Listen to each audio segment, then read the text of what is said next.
Tonight on Hotty Toddy News, we're bringing you wellness stories from one of the most underdeveloped areas in the country, the Mississippi Delta. In Greenwood, Mississippi, an outreach program helps people with poor medical insurance. How one pastor is feeding thousands of people each month with his food pantry, and how a new smoothie bar is giving people much needed access to fresh produce. Hotty Toddy News starts now.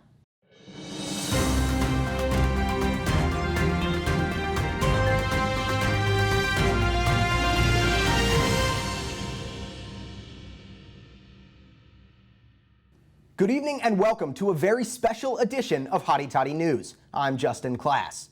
Today we're taking a deep dive into the health divide in our state, especially in the Mississippi Delta. Many Mississippians have a difficult time paying for life-saving health care like cancer treatments. The Cancer Center at Greenwood Hospital is taking steps to make sure lives aren't lost because they can't pay for the right care. LaTanya Dodd, Chief Executive Officer at a community center in Greenwood, Mississippi, was 35 years old when she was diagnosed with stage 2B breast cancer. Dodd had just gotten a mammogram previously in October of 2020. They seen nothing. In July 2020, Dodd had found a lump in the nipple of her breast. Wow, I just did a mammogram. The recommendation is to start getting mammograms at age 40 yearly, but Dodd started early because of her history of benign lumps found in her breasts. Samantha Milton had a history of breast cancer in her family, but when she had itchiness in her breasts and pain, like any concerned woman, she Googled her symptoms. It could be allergies, too much caffeine.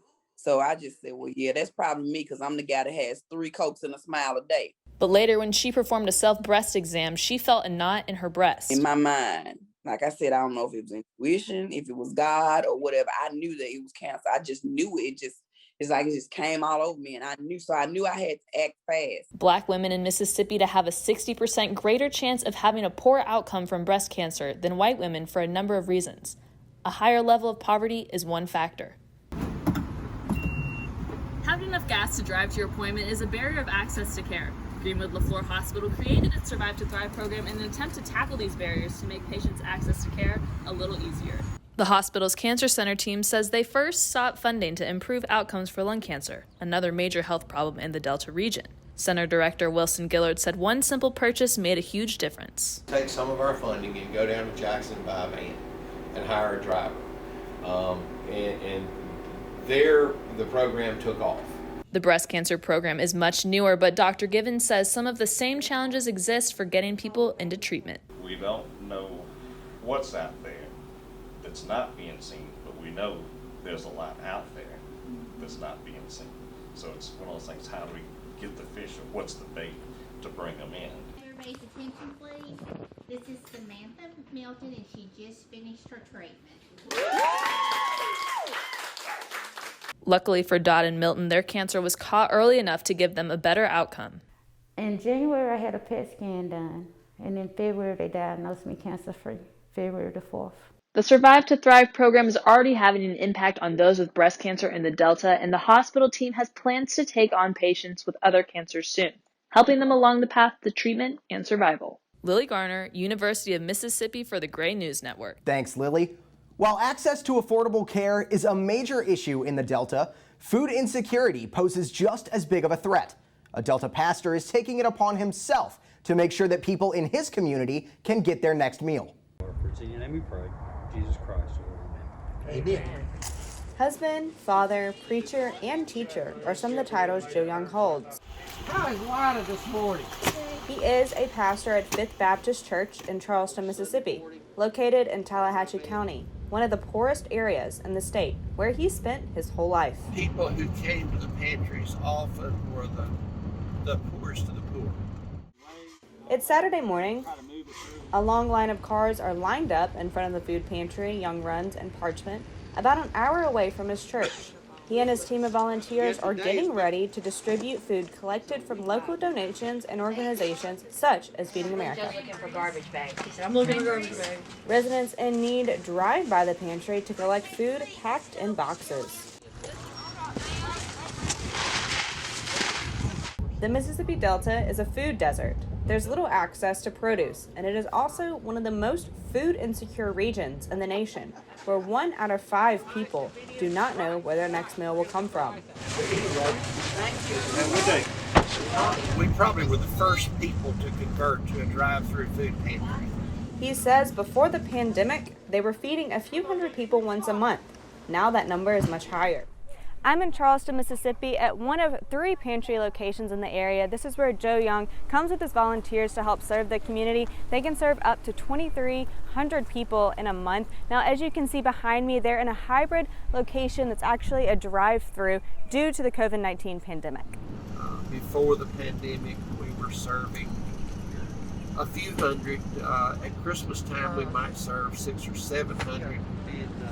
Now, 1,500, 2,000 a month between all of our food pantries in the county would be more than norm. Once he got his volunteers organized in Parchman, he packed the van to deliver food to those who cannot make it to the pantry. Then her dad had COVID in the hospital.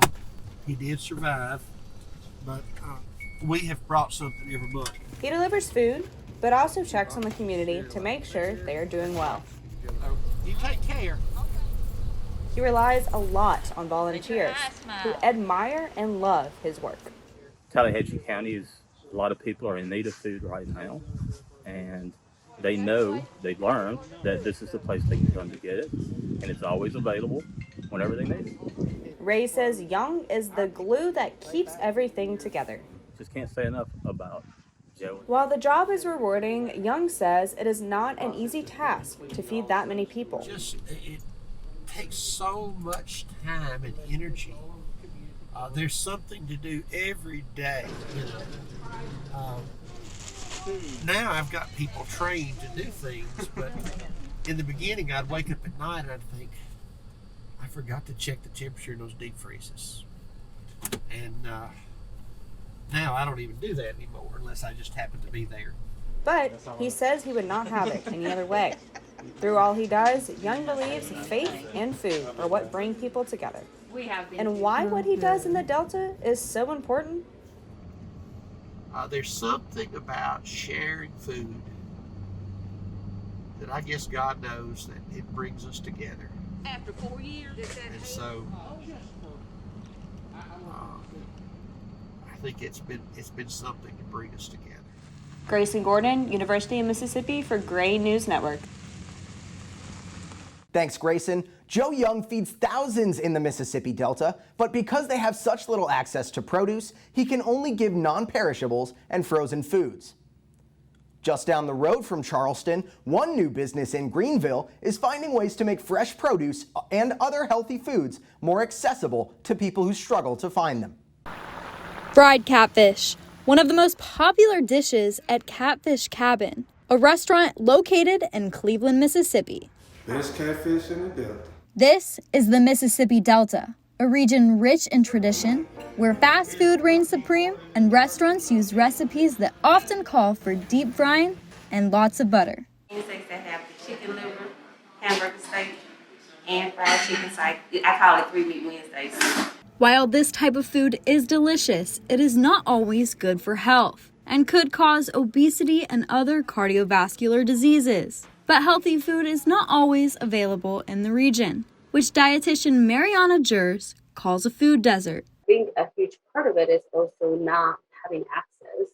So you can tell people night and day to eat a certain way, but if they don't have access to these foods, how can they improve their eating habits, right?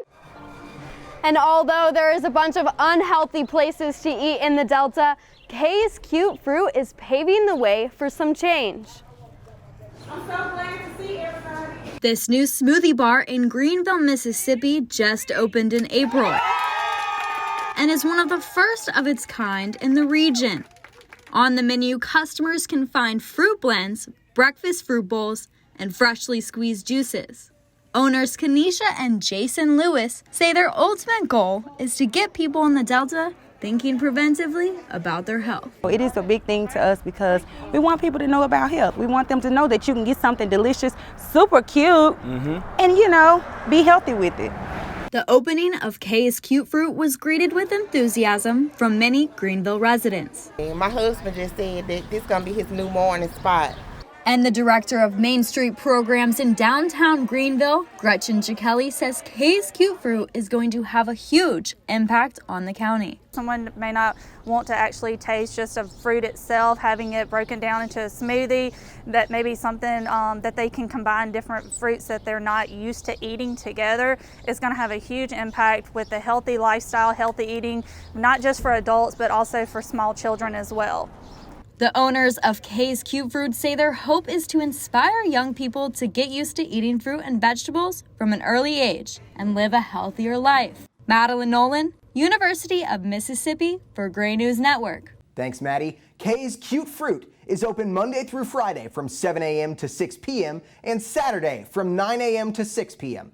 They are closed on Sundays.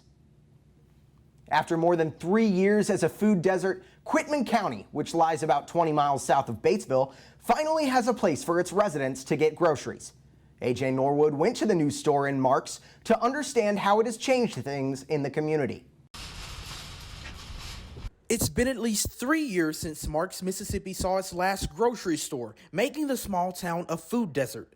But just recently, the town added Jeffcoat's Family Market to its community. County resident Jerry Roy says the new store is making a big difference for the people living there. Oh, it makes a lot of difference. You couldn't buy anything in town here until they opened back up. The owner of Jeffcoat's Family Market was approached last year about opening a store in Marks in addition to their Tunica store, but store manager Debbie Hearn says those plans were put to a halt. We were intending to open last November, and COVID kept us from opening until March the 20th. Normally, residents of Marks, Mississippi would have to travel about 20 minutes down the road to grocery stores like the Save-A-Lot located here in Batesville, Mississippi. But with a new market in town, those trips just got a whole lot shorter.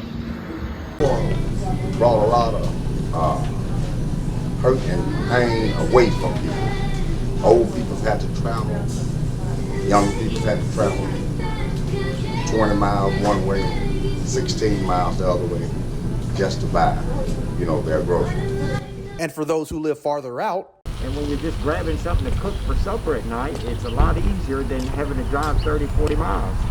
Jeffcoat's Family Market sits in the same building as the community's last grocery store, along Highway 3 just south of Getwell Street. They are open from 8 to 8 Monday through Saturday and 8 to 7 on Sundays.